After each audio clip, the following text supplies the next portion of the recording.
Hey everyone, welcome back to Corporate Decoder, the place where we dive deep into financial filings and try to figure out if companies are making smart moves or just playing dress up.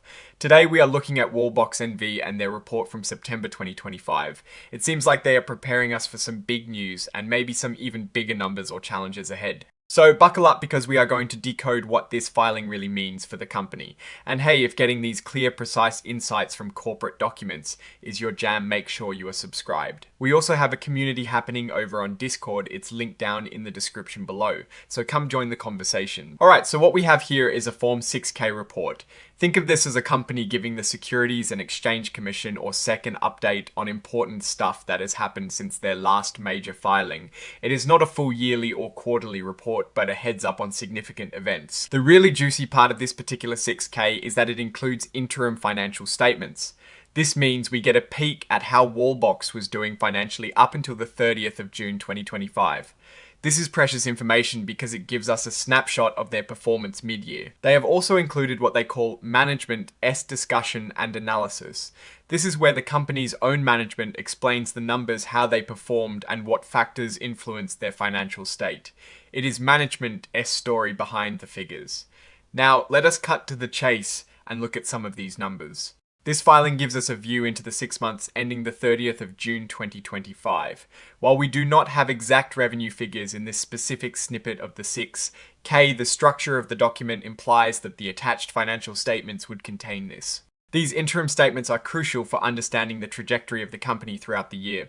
Companies like Wallbox are in the business of electric vehicle charging solutions, a market that is growing rapidly, but also becoming increasingly competitive. Their ability to maintain and grow market share is directly reflected in their revenue and profitability over these periods. The company report breaks down its performance by operating segments. This is super important because it tells us which parts of Wallbox business are doing well and which might be struggling. For example, they often highlight segments like Europe, Middle East, Asia, or North America.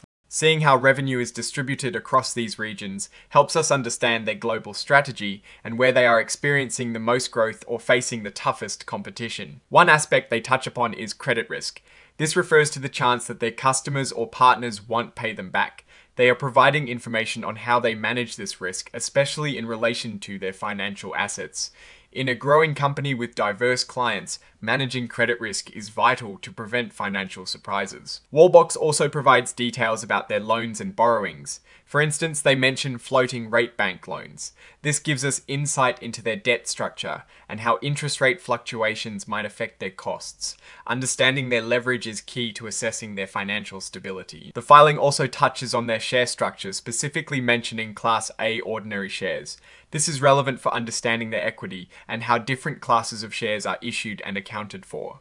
For investors, understanding the share classes is fundamental to understanding ownership and potential dilution. We also see mentions of fixed rate bank loans. This alongside floating rate loans helps paint a clearer picture of their debt obligations and their sensitivity to interest rate changes. Managing debt is a core part of corporate financial health, and these details are important. A particularly interesting section is the disclosure of events that happened after the reporting period. For example, we see dates like the 3rd of July 2025 mentioned in relation to ordinary conversion shares and events after the reporting period. This means that things occurred after the 30th of June 2025, but before this report was filed that could be material to investors. These events could be anything from new contracts acquisitions or even significant market shifts. For instance, the mention of events like ordinary conversion shares issued on the 3rd of July 2025 suggests that there were share-related activities happening just after the period closed. This is often an indicator of significant corporate actions like financing rounds or stock issuances that can impact the company valuation and its future plans. Looking at the asset side, we see accumulated depreciation and amortization. This relates to how the company accounts for the wear and tear or the reduction in value of its assets over time.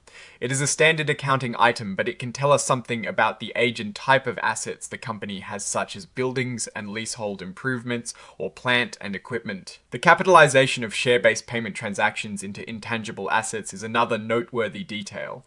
This signifies when a company uses its stock to pay employees or partners, and then treats that as a capital investment, creating an intangible asset.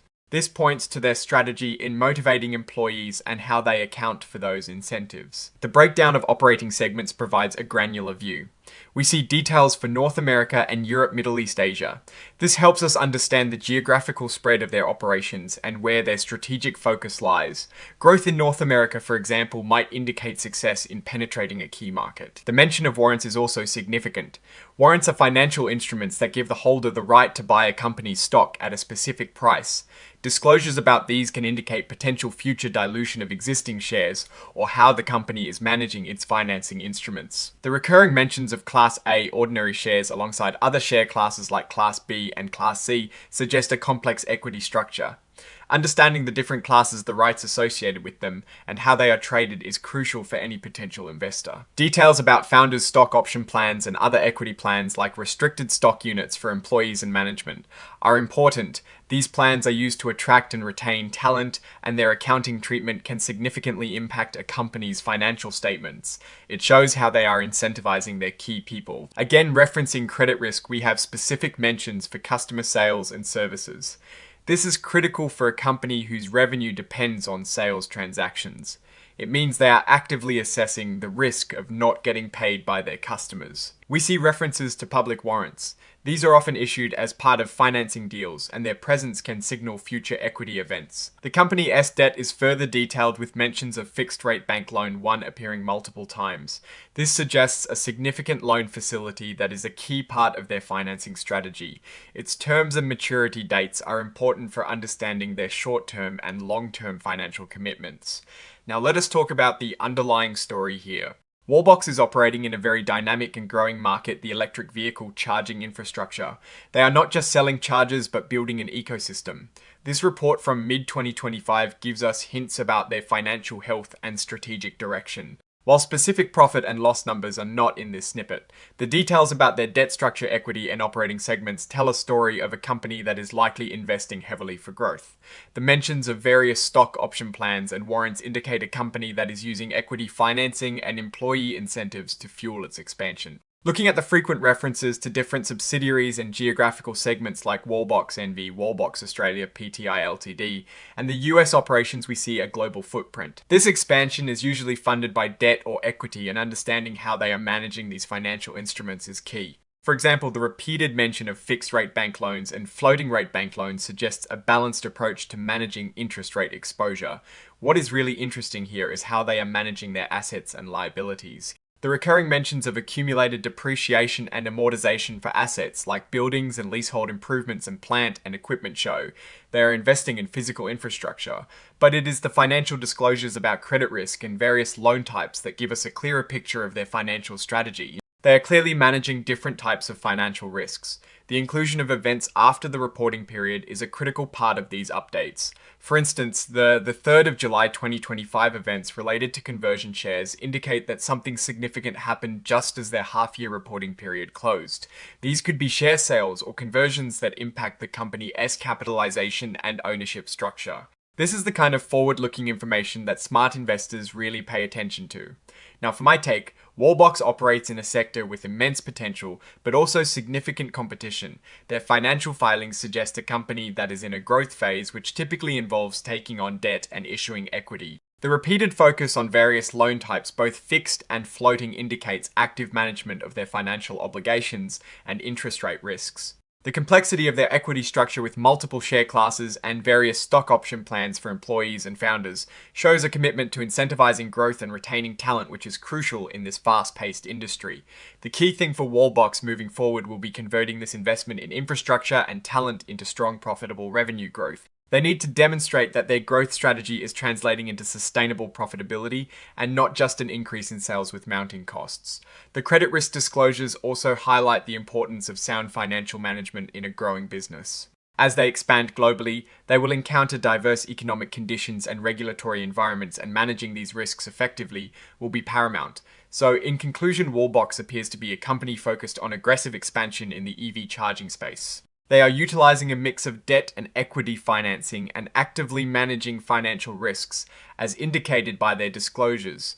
The real test will be their ability to translate this investment and strategic positioning into consistent profitability and shareholder value in the coming periods. Alright, that is our deep dive into the Wallbox N.V filing. What are your thoughts on their financial strategy and their future prospects? Let me know in the comments below. If you found this breakdown useful, please hit that like button. It really helps us out, and subscribe for more corporate decoder content. And remember to check out our Discord community linked in the description for more discussions and insights. Thanks for watching, and we will see you in the next video.